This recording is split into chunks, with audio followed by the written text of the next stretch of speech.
Good rainy morning once again, everybody.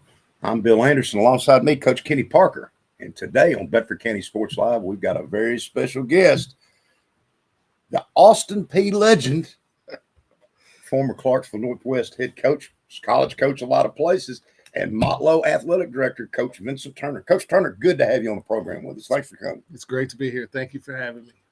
We're going to hear a quick word from our sponsors, and we're going to come back and talk to Coach Turner in a minute, and we're going to talk a little bit about Lake Kelly, the Austin Peay days, and a little bit about college basketball and some other stuff. So let's hear a word from our sponsors, and we'll be right back.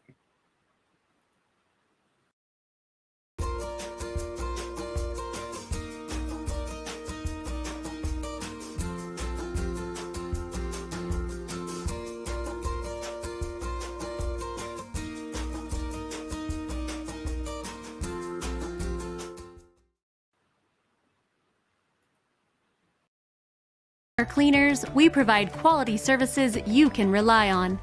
Located in Shelbyville, we're the area's leading dry cleaner, proudly serving customers throughout Bedford County since 2001. We provide same-day dry cleaning and laundry service as well as tuxedo rentals. For customer convenience, we offer delivery and also have a drive-through and overnight drop box. For all your dry cleaning needs, call Corner Cleaners.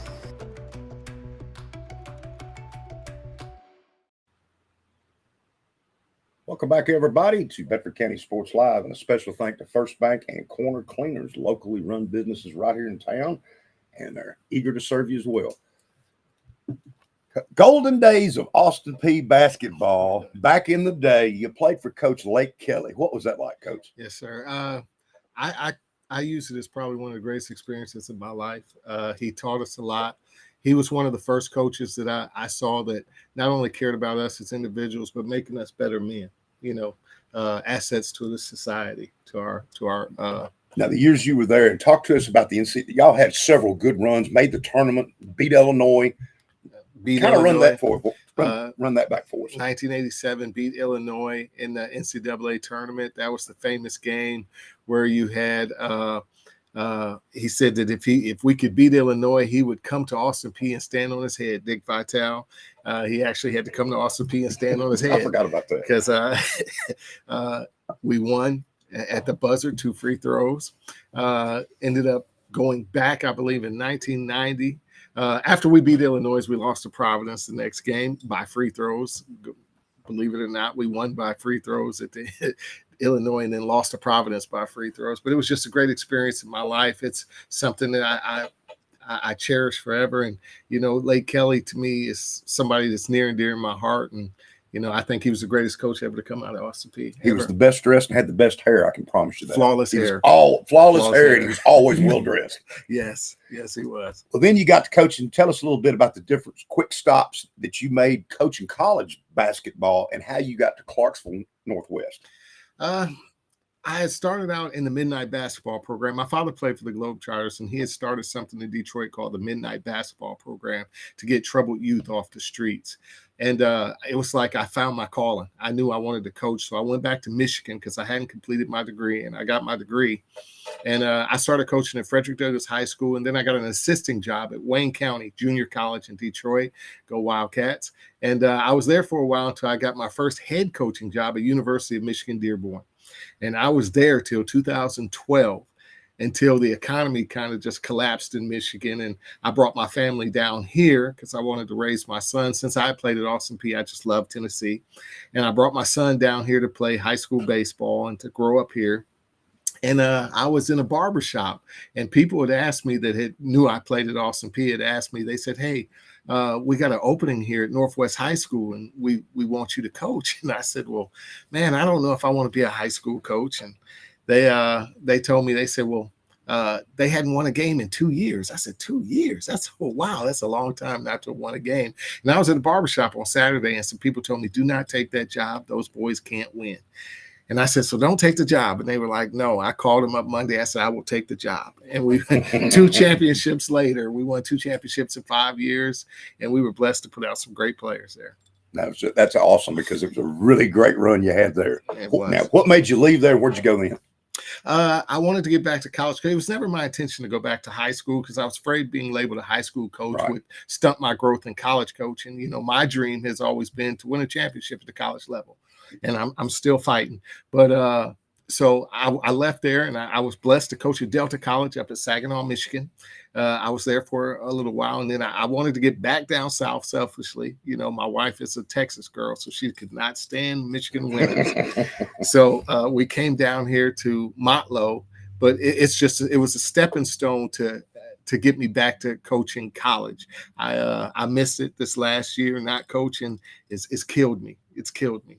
Once a coach, always a coach. Yes, sir. Yes, right. sir. Absolutely. Well, we're going to take another break, and we're going to hear from our other sponsor, Kincaid Service Company, right here in Shelbyville. Let's hear from Kincaid's real quick, and we're going to come back. We're going to talk a little high school baseball real quick and run down some scores from all the area schools. Kincaid Service Company is a locally owned family business that has proudly served the Middle Tennessee area since 1934. We have a wide selection of furniture, appliances, electronics, and mattresses for every budget and design taste. We carry the brands that you know and trust, so you're sure to find exactly what you're looking for. Need financing? We have you covered. With our service department, you can rest assured that we will take care of you after the purchase. Visit our Shelbyville store at 400 Madison Street today. Welcome back, everybody, to Bedford County Sports Live. We've got Motlow Athletic Director, my main man, Coach. Have you enjoyed Motlow, though, for the year you've been here this year and getting back down here? And I know your wife's happy to be back down in Tennessee. Oh, absolutely. This area is absolutely beautiful. The people have been beautiful. It's coaching. It's coaching. I understand. I miss it now. It's burning. It's burning in my belly. Coach Turner, once a coach, always a coach. That's right. A lot of friends, a lot of students around here go to Motlow. Coach Morley, good friend of mine. As you're the athletic director and you work with your coaches, how involved or do you get involved with the recruiting part of it? Or do they lean on your experience with the basketball? Motlow's had some great basketball teams. Yeah. Some really good baseball. Really teams. good. So are you influenced? Do you help in that area at all? I am involved in the recruiting process. I talk to the recruits when they come through, but you know, each coach has their own coaching style and their program and what they're looking for. I just try to emphasize the community service aspect because I'm big on winning the classroom, winning the campus, winning the community. So I want them to know that there's going to be a community service aspect to it. This is what we expect as far as grade wise and your conduct on campus. And that's pretty much my role. And I trust the coaches to bring in whatever fits their program. Now, next question. Motlow, junior college, stuck right in the middle of the country. How is that compared to where you've been and all? Make sure you don't run over a deer on the way you go.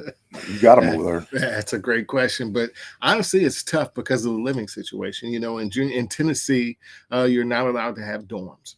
So as far as the junior college landscape, you have to find places for these kids to live, and that's tough. You know, especially in a small town area because maybe there's not a lot available.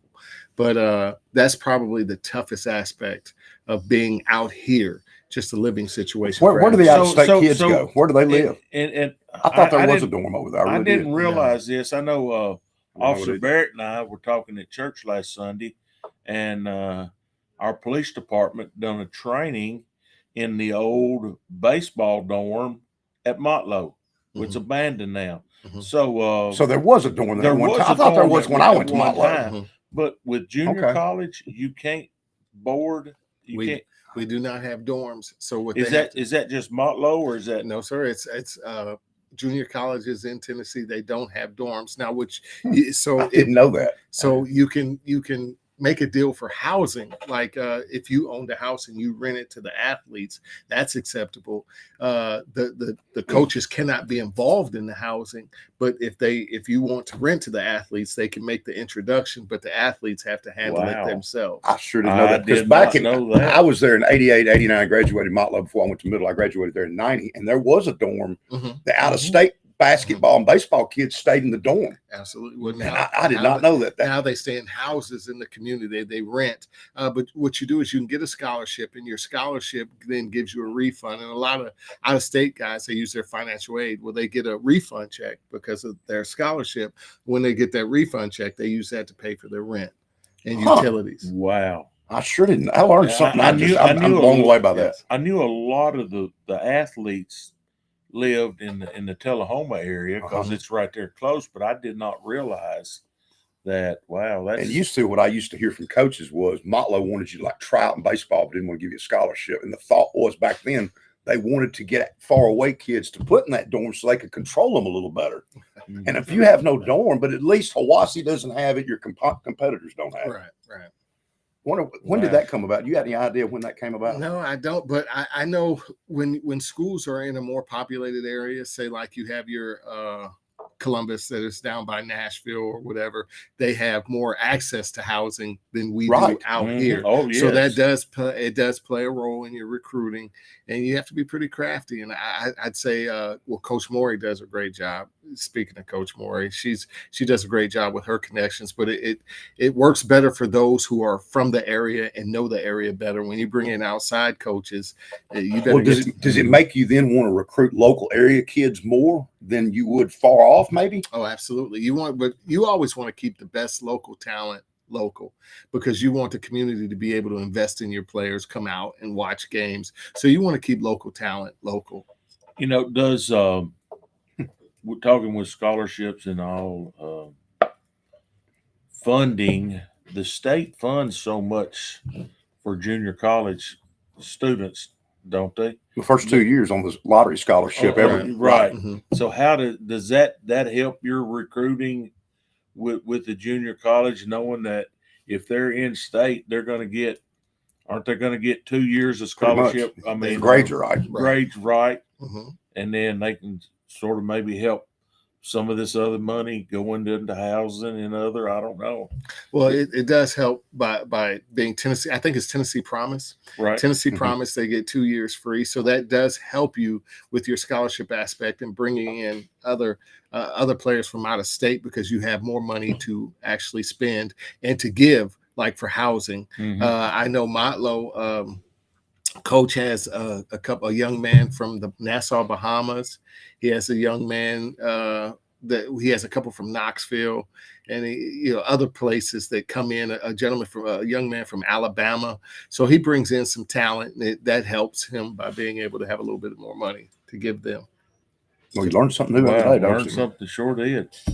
Let's run down some baseball scores real quick. And that's something that our people outside, hey, let's get with them. We know some housing, some places that we ourselves can help Motlow succeed. Absolutely. Let's do that. But housing's so expensive around here. I don't know how much we can help in Bedford County. Ooh, it's high. Rent's high. Hey, real quick, let's run down some baseball scores, Kenny. Shelbyville beat Franklin County last Saturday 9-6. They had a series, they were 0 for the district, and they had 2 games with Columbia. Technically, 2 10-inning games in a row. It was 2-2 up here, and the Columbia pitcher pitched 121 pitches, which you can't pitch but 120. Right. So the petition was filed. We went over it, and Columbia wound up winning the game in 10 innings, 8-2, but they had to forfeit the game to Shelbyville because of the violation of the pitch count. The next night, Shelbyville goes over to Columbia. They're down 4-0 in the 7th inning, and they scored 4 runs to tie it. Had another 10-inning game. This time, Shelbyville wins the game 7-4 and gets them 2 straight district wins, and then they played Warren County and beat them 4-0. And today, they're at Bradley County, where they're playing Cleveland, at Cleveland and Bradley Central today. And last night was prom. Good luck, coach. That's what I told him. I said, good luck. That's got to be a tough way to go. The kids had prom, and you got to be on a bus going to Cleveland, Tennessee to play 2 baseball games. But anyway, Shelbyville's getting back on the winning track here. They've got Spring Hill next week, and then they finish up the district next week with Warren County again. So right The now, softball play Spring Hill Monday night. Shelbyville softball, because I'll be there. you up in that game? I'll be there. Well, good. That's great. Cascade and Forest. Let's run down Cascade real quick. They had a split with Forest, 16-10. That sounds like a football score. Yeah, the first game. In the second game, Cascade won 4-3. So that was interesting as well. And then you've got Coach Robbie Davis. And thank you, Coach Davis, he's always texting me and keeping me up with the scores. They beat the Tennessee Monarchs 15-4, lost to Grundy County 9-1, beat Huntland 2-1. And then last night he said he played his JVs and they got beat by DeKalb County 3-1. And today, Coach Davis and the Vikings are headed over to Tullahoma to play 3 games against Murfreesboro Central Magnet, Tullahoma, and Eagleville. It's going to be a rough 3 games. Yeah. I know Community Softball, because I'm headed there after the show, is holding their Walking Horse Classic today. So there's weather permitting, softball all day today at Community High School. And softball, by the way, of course, it is always hard to get the scores, but there was a little bit of that this week. Shelbyville lost to Columbia 4-2. Lincoln County, they lost 22-0. That one was rough. Lincoln County can play. They can, can't they? They're good. They got a good baseball team, and obviously they've got a good softball team as well. And this week you've got a big matchup there with you got Cascade Community, I believe, this week. Yeah, that's a good matchup. I had Community and Forest the other night on the diamond. Really good ball game. Community came up on the short end of it, 6-5, but a real good ball game. That was against Chapel Hill. Forest. Mm-hmm. And I think they lost to Blackman 9-2 this week as well. And the district shapes up in softball pretty much. Forest has got a pretty good team, don't they? They do. They're 18-5, 5-0. Community's 2-2, 10-8. Cascade is 1-2 and 2-12. Let's take a quick break. We're going to come back and talk a little bit, just briefly, about SEC baseball for a second. And then we're going to talk transfer portal with Coach Turner and how it's affecting the game and our athletes in college basketball and where we're at. And let's take a break, and we'll be right back. For cleaners, we provide quality services you can rely on. Located in Shelbyville, we're the area's leading dry cleaner, proudly serving customers throughout Bedford County since 2001. We provide same-day dry cleaning and laundry service as well as tuxedo rentals. For customer convenience, we offer delivery and also have a drive-through and overnight drop box. For all your dry cleaning needs, call Corner Cleaners.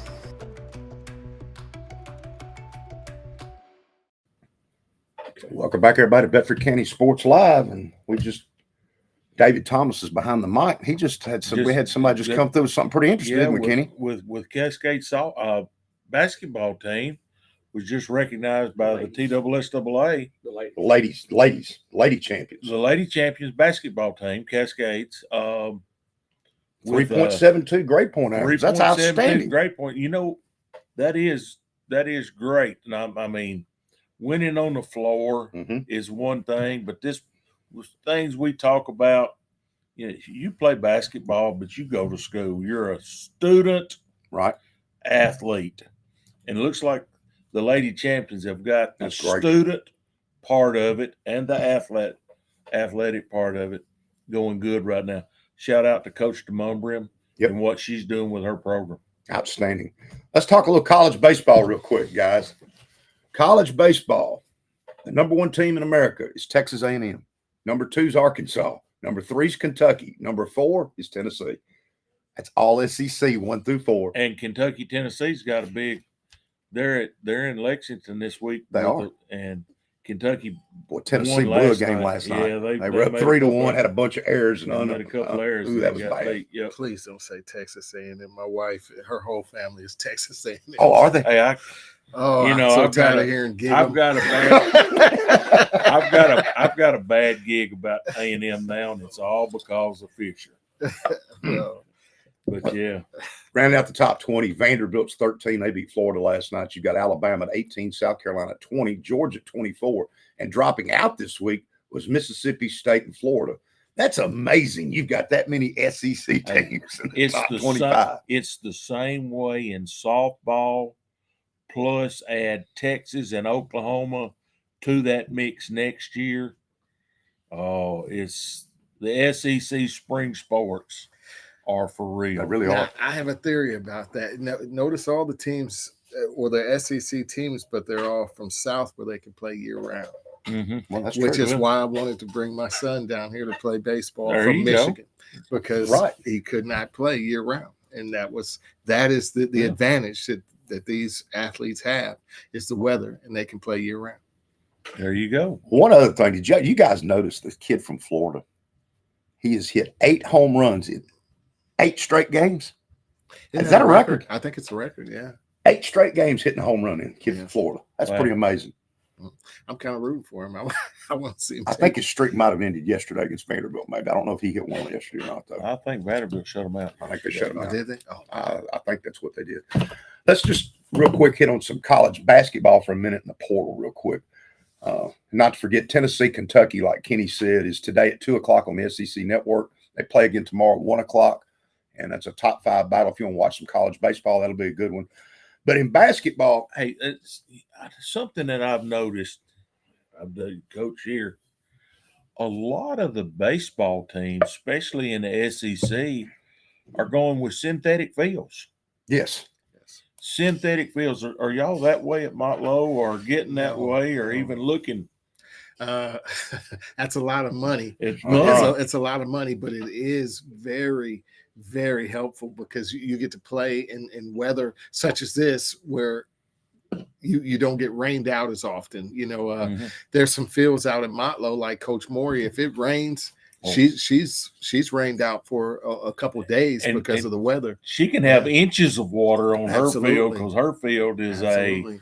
water it's in a floodplain and it runs. is. I believe I'm straight saying down. this right, but with these synthetic fields, the only dirt is the pitcher's mound, correct? It's the pitcher's A lot of That's it. times it's Yes. the pitcher's mound. Mhm. Because I noticed Tennessee's gone to that. Kentucky Mhm. yesterday's gone to that. There's a lot of these. And the thing about what we're saying with that, the pitcher's mound is, but like the batter's box, after it gets wore, you just go in, cut it out, and put a new one in, Absolutely. and you can't tell the difference.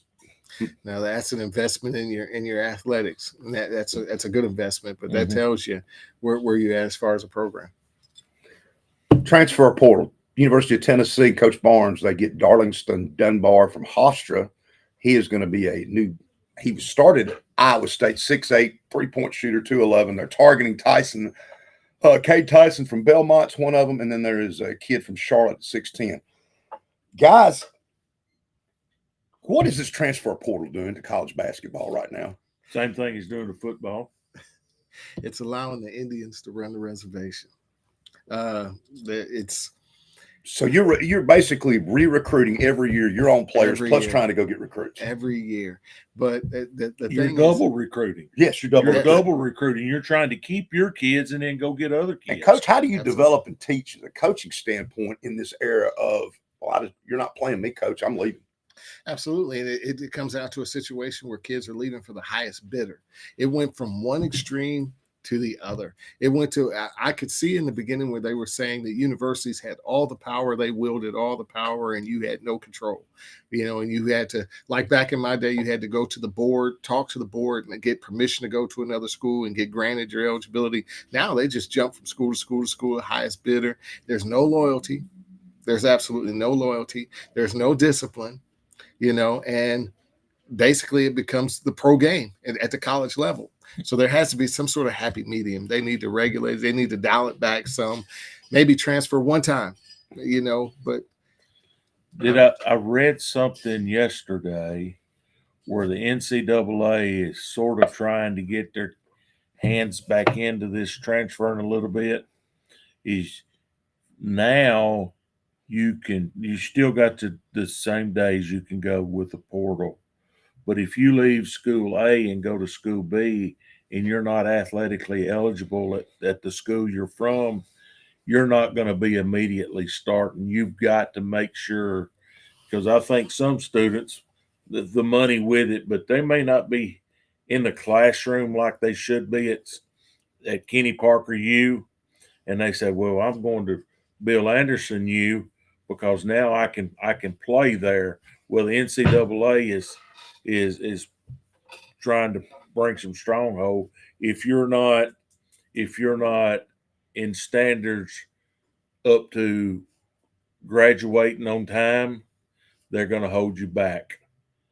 and not let you be eligible as soon as you leave. Do you know anything? Have you? Yes, but see, the problem with that is nowadays with CLEP tests, you have these CLEP tests, you have these short class periods where you can get a player eligible if you want to. They're going to have to take some classes. There's 3 weeks courses, 6-week courses. There's some courses that you can take them as soon as you take your test, whatever the requirements are and pass, you're done. So you can get eligible. And those courses work for graduation status to get you so you are graduating on time. No, I didn't say that. They work towards eligibility, not towards your graduation status. And that's one of the things that this was in. You had to maintain your track for graduation. I think we're through with the education. We're in the money time. business now. Yeah, it's all. Let me ask this question, Coach. Let's say that Rick Barnes left Tennessee. You're the new head coach at the University of Tennessee. Okay.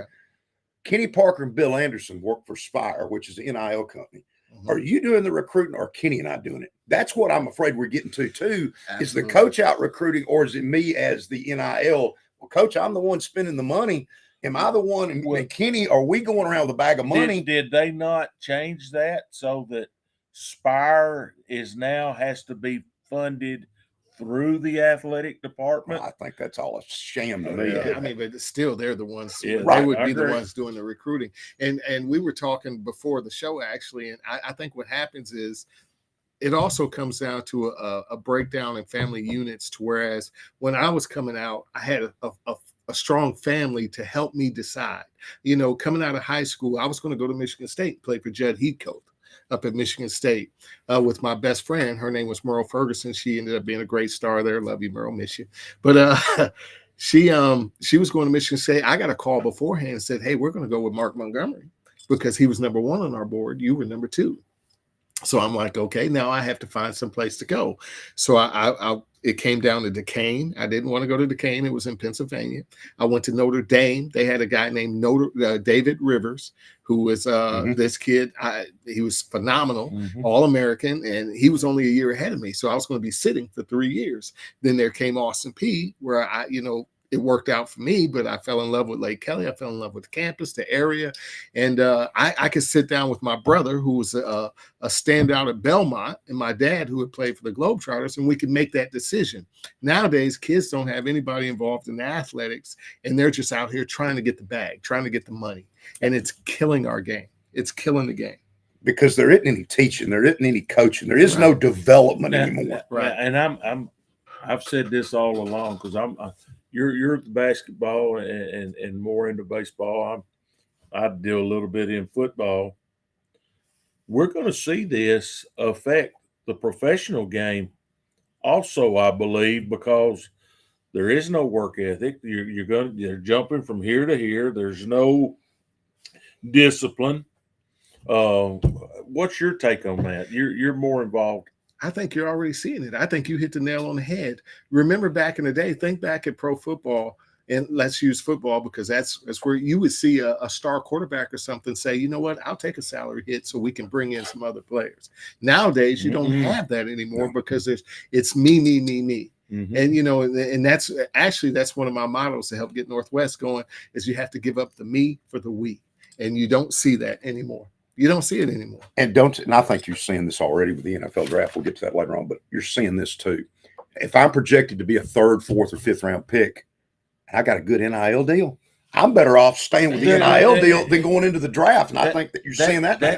That said in this draft that the numbers of underclassmen that are coming out for the draft now are at an all-time low because some of these guys that run through their eligibility and going to be drafted with the way the money is and the way the NFL has when you're a 6th round, a 7th round, an 8th round, whatever. I mean, player, this is the money you're going to make. Some of them going to take a cut in pay. That's right. And you may stay in school. Some of them's going to take a cut in pay because their eligibility's up. They have to go on, and they're going to make less money playing pro than they did their last year playing in college. I think that's the case with Marvin Harris Jr. That's what they were saying. He's going to take a tremendous pay cut. just for going to the NFL. Because there's no telling what he was making. Well, I'll tell you 3 that's going to take a big pay cut next year, and 2 of them are Dion's kids, and one of them is the Hunter kid. Yes. I mean, Travis Hunter. Shiloh and Shador Sanders. Mhm. Yes. They're going to take a tremendous hit with the money they're making. And the coach for Cascade, the new baseball coach, football coach at Cascade, coached the Hunter kid in high school. Did he? Oh, wow. Oh, wow. Now, that's a fascinating series. I actually watched that. I'm intrigued by the coaching aspect of Dion, but it's intriguing. I'd like to see there a little less flash, a little more substance. Well, Dion does not even try to recruit high school kids, does he? He's just strictly portal, pretty much. Well, I'll tell you right now. That's what it seems. Dion, I'll give Dion some credit. He's after his kids, getting them in the classroom. Boy, he busted them up pretty good, because some of them didn't think they had to be in the classroom and do that part. So, well, let's talk about one other thing. That we're going to take a break, and we're going to come back and talk about the NFL draft just a second. But let's talk about one more thing. I'm a little concerned in the high school level that we're going to do this transfer thing, that we're opening up the potential for not NIL, but you're opening up something I don't know is a good thing. You've got NIL in high school right now. But letting them this one-time transfer, I don't know. NIL in high school right now. But now what they're doing is they're going to let a student transfer one time in their 4-year career, and no questions asked. And once you start that, what changes it from 5 years from now that it's changed then, and it's going to be you can transfer every year? See, I believe that they're doing that to try to level the field, but I don't know if they understand what doors they're opening. They don't. And the reason I say that is because, like in high schools, in Clarksville, for instance, when I was at Northwest, each school has an academy. You're still recruiting because you just bring a kid in that academy. For instance, West Creek is a criminal justice academy. Well, hey, you want to study criminal justice, don't you? Oh, yeah. You put them in that academy. You have them there out of district. So what they're trying to do, I think, is even the playing field, because you have some coaches that don't recruit as well as others. But they're opening a door that's going to be hard to reel it back in, because you're going to have kids jumping from here to there. And the minute they don't like a coach or a system, hey, I'm out of here. It, like you said, it's happening now, and I know some things that happened in the Chattanooga area, where this was a great athlete, and he was going to school A, but school A didn't offer a cooking class, and because he was really wanting to be a chef. And they didn't have, this school over here offered it, so he could transfer over there, take a class that this school did, and get his eligibility. Wow. And a lot of them do that. This school will have this one will have that. Well, they can. Let's say that you're playing at a private school. I've heard this happening, and they don't have football, but you're a basketball player. I've heard you can go to another school and play football if they don't offer the sport. Is that correct? Is that true? Here's something that I learned because I had a kid when I was coaching at Cascade that came to us from Middle Tennessee Christian. There is, with the private school like that, it's like that's the center of the circle. And there's a 25-mile radius around the circle. If that kid goes to a school within that 25-mile radius, he's ineligible. But if he goes to the 27th mile, he's eligible. Wow. Very arbitrary. Let's take a break. Let's come back. It's NFL draft week. We're going to talk about the NFL draft coming up Thursday, Friday, and Saturday next week, just real quick. We'll take a break. We'll be right back.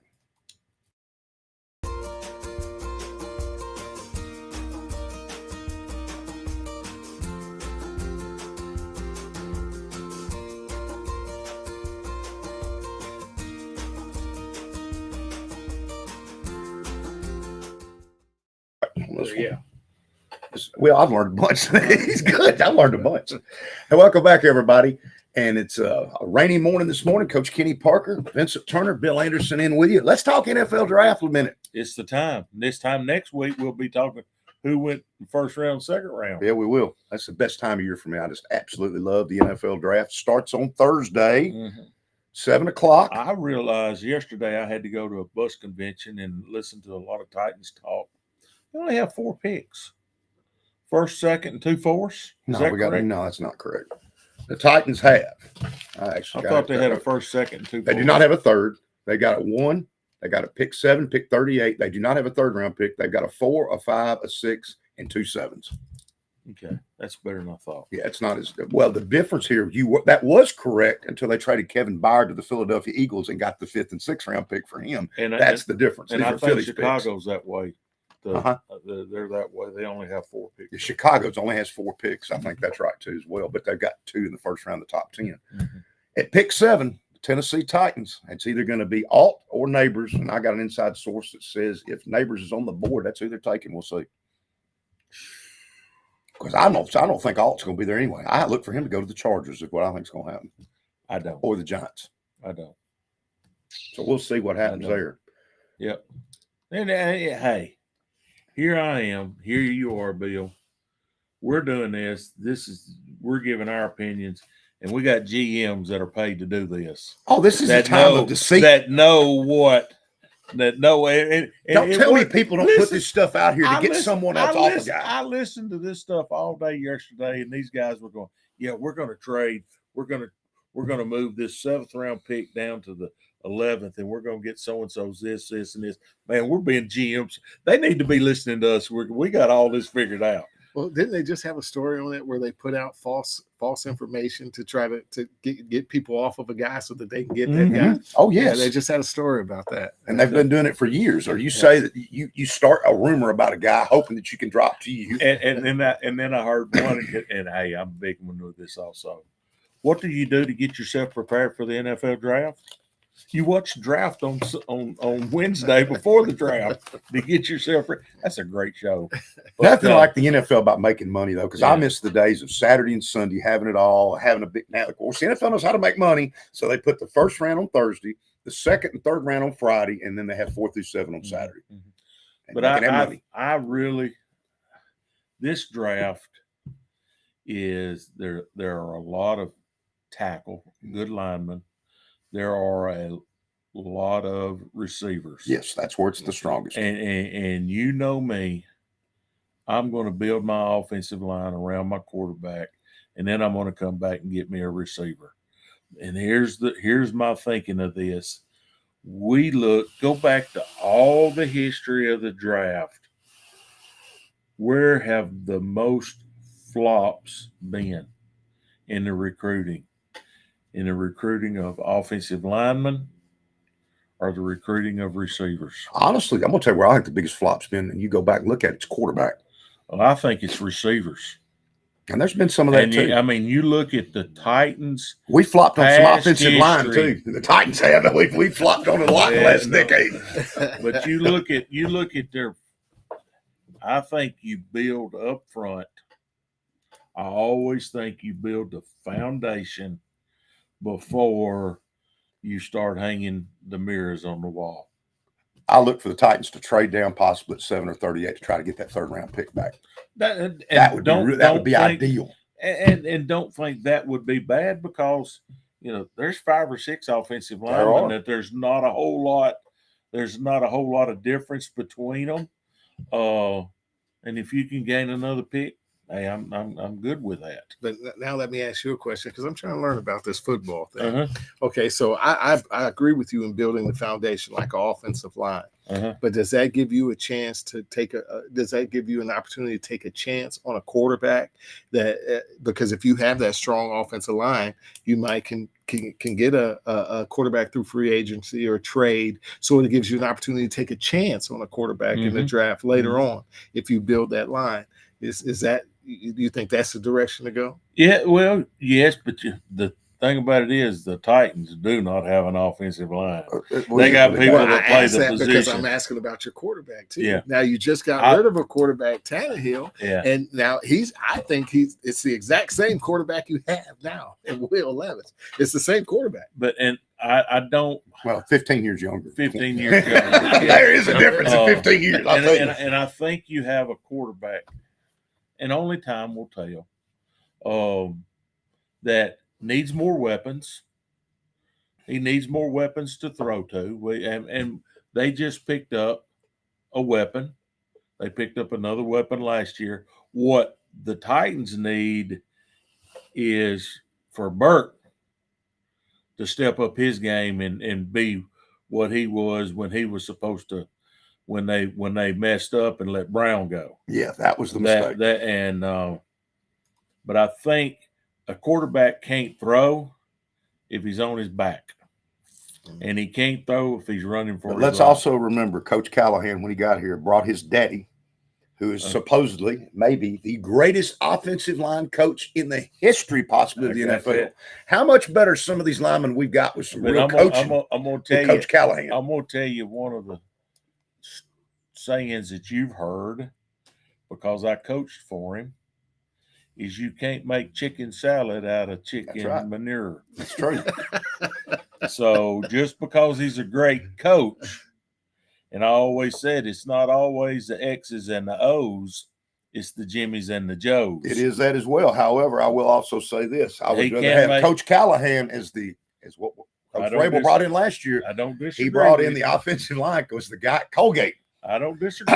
In the NFL, I don't want my offensive, nothing against Colgate. I thought it was a toothpaste. I didn't know it was a school. I didn't know they played football. And we got him as our offensive line coach. And I'm going, are you kidding me? Yeah. Are you kidding me? But I think you're going to see an improvement. Oh, I do too. I think it's going to be a drastic improvement there. And the thing about it is, we're saying we need this. We're saying they need this, and this is what we're saying. We don't even know what Callahan, what his philosophy is. His philosophy may be, hey, with what I'm doing, my dad, there may be some of these players out that are people aren't going to sign them till after the draft, till they can find out what they need. But this is what we don't have to make what we're trying to do better. And with Coach Callahan, the dad, he may know of some people that he's worked with. He's already done that once. Yes. That he can bring in and not have to draft. But you still, and this is the thing that I think most people don't do, is they trade a lot of draft picks. We're losing a draft pick to Arizona because we used it to pick up the receiver. Oh no, okay. The receiver last year. The draft picks are huge. That's where you get your depth, and you keep your experience. You don't throw them things away like. Well, I think a lot of the thought process of what the Titans might do at 7. You go back to when Callahan was at Cincinnati, and you had Jamar Chase, and I can't remember the big offensive lineman that year. And Cincinnati opted for Chase. Now, do the Titans think? And I tend to agree that Neighbors and Marvin Harrison are a step above of everybody else at the receiver position. I think they're just, and maybe even the kid from Washington. But if the question is at 7, and you got to pick, you can't trade down. You want a difference maker, and that's where, if that's the way Callahan views it. But let's say they take Neighbors, Burks is done. Not necessarily. Neighbors could increase his game and take some pressure off of it. But here's what we're doing. Here's what you got to do. Well, I don't know, but the key to draft pick number 7 is picks 1 through 6. Yes. Picks 1 through 6, if the right people are still available. A lot of people wanting quarterbacks. That's the big thing. Coach Turner, your guy. He controls the draft. Who wants your boy? J.J. McCartney. Somebody's going to trade up for him. I've heard like Denver is needing. If you're a Titan GM, and here we are, we're playing this game. Mm-hmm. Okay, would you fall back And yeah, you're gonna have to pay me something. This is mine. Give me your this year's pick. Give me your next year's number 1 and this year's number 2. And because if you think that's a player up there, there's a quarterback. There's JJ's up there. Well, if JJ is still not drafted at 7, that's when I think you'll see the chance. But I think there's a chance that actually Arizona trades out at 4 and McCarthy goes 4. You may see 4 quarterbacks in the first 4 picks. Here's the thing. Could happen. I'm saying Alt. You're saying the receiver. We're saying one player. I do the trade. We both do the trade. That's not going to make a difference for the Titans this next year. The biggest need for the Titans is 2 things. I don't even think it's receiver now that you got Ridley. It's left tackle. It's linebacker. They don't have any. It's edge rusher, and it's safety. That's the 4 biggest needs. And I put receiver. They're going to draft one, but I think your biggest needs left tackle, linebacker, edge rusher, because you lost D'Amico Autry in free agency. Big Jeff's great, but who's beside him now? Don't disagree, but and who's the linebacker? Here's the thing, and you see me wearing my colors. Their guy's done a great job in the draft, and he's done it at Green Bay with the 4th round, the 5th round, the 6th round guys. They got an offensive tackle that's starting at left tackle, Walker. That was a 7th round draft pick. Their right tackle, Tom, was a 5th round draft pick.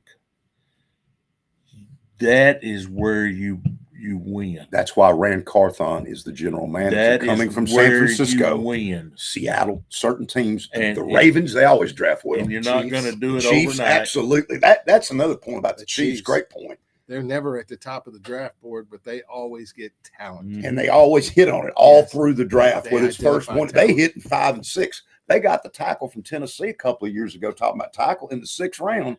Who's their starting right tackle? And of course, you see me with my G on my hat. The Packers own the record right now, going the longest without a first top 10 draft pick. I didn't know that. They haven't had it. They haven't been. Well, it helps when you've had Hall of Fame quarterbacks for the last 20 years. Hadn't been. That's a lot. And it helps when you hit on them. That's true. But when is the NFC going to win a Super Bowl? The AFC is killing the game right now. Yeah, they are, but I don't. And I don't see it. I don't see it. That's where the quarterbacks are. That's where all the quarterbacks are. So then again, we can beat them in a regular season. We couldn't get a chance to. Can't win when it counts. That's right. Can't win when it counts. That's it. Well, let's take a break. We'll come back, wrap this show up. We're going to take a quick break, and we'll wrap things up in a minute and look forward to the NFL draft on Thursday, Friday, and Saturday. And we'll be back in just a minute. Cade Service Company is a locally owned family business that has proudly served the Middle Tennessee area since 1934. We have a wide selection of furniture, appliances, electronics, and mattresses for every budget and design taste. We carry the brands that you know and trust, so you're sure to find exactly what you're looking for. Need financing? We have you covered. With our service department, you can rest assured that we will take care of you after the purchase. Visit our Shelbyville store at 400 Madison Street today. Welcome back, everybody. Bedford County Sports Live. I'm Bill Anderson, Kenny Parker, and we've got Coach Vincent Turner, AD at Motlow. Yes, had a good show today. This has been fun, Coach. Thank you. I appreciate you for having me. It's been a blast. I've learned. My sports IQ has went up. Well, I'm going to tell you one thing. We've learned a lot. What's our future at Motlow? What can we look forward to in the coming days? I'm going to tell you, I think your future is very bright. I think that Coach McShay, baseball, he's doing some tremendous things with what he has. And just being there this short time, I believe in your coaches. I can say that. And I can truly say that I believe in your coaches. I love what they're trying to do. I see their vision. I buy into their vision, and I think you're going to see some great things. Good. Well, we encourage everybody to get out and support your local high schools this week. And Motlow. And Motlow. Because we've got Community and Cascade playing some ball this week. We got Shelbyville and Spring Hill playing this week in the big district for the Golden Eagles. Cascades boys are playing really well in baseball right now. They are. And we got the tournament coming up quick, don't we? Next, let's see, 2 weeks. 2 weeks. 2 weeks of regular season left. Okay. 2 weeks of regular season left, and then we start in Now, the district district tournaments. part seems like it kind of winds down the district part of it this week, doesn't it? Well, this week and next week, Okay. you're gonna see, of course, like we see out here Right. today with the weather. There's going to be a lot of games that are shuffled. The non-district games that are, I had a couple of this last week that were canceled because they had to go somewhere to do. But yeah, we got a week and a half of regular season left, and I think May the 3rd regular season has to be done. Well, I'm going to give another shout out to the Cascade Lady Champions girls basketball team. I think that's remarkable. And Coach DeMumbrin. Coach DeMumbrin, 3.72 GPA. That's awesome. That's great. That's amazing. That's really, really good. 3.7. That's great. Hey, that's A's. Oh, yeah. Straight That's A's. Forever. That's straight A's. That's awesome. All the way across the board. Yeah. Special thanks to our sponsors, First Bank, Kincaid Service. Company. And the good thing about it is you don't have to Haul it off. haul it off. That's the thing, Coach. You got a Kincaid, you get a refrigerator. They haul the old one off for you. Yeah, take the other I one bet off you don't for like you. hauling off stuff, do you? No, I do not. That's the only place to go. Kincaid Service Company right here in Shelbyville. And Corner Cleaners. And I bet that's been a busy week for Miss Susie here with What prom. do you know? They say community last week, Uh-huh. Shelbyville last week. Cascade's got to be coming up. I think it's Prom's next week. everywhere. I think Webb's today, somebody told me, or tonight. Shelbyville's last night. Shelbyville's was Yeah, last Shelbyville night. was last night. Wow. Let's wrap this thing up. For David Thomas behind the mic, Coach Kenny Parker, and a special thanks to you. We have enjoyed you, Coach Turner. I appreciate y'all for having me. Thank you. Had a really good time. We'll be right back here next Saturday morning at 9 o'clock, and we'll hope to have a baseball show on with Coach Chase. Hopefully on Thursday's what we're shooting for, but with this crazy weather, You don't know. we don't know. You don't know. We'll be right back.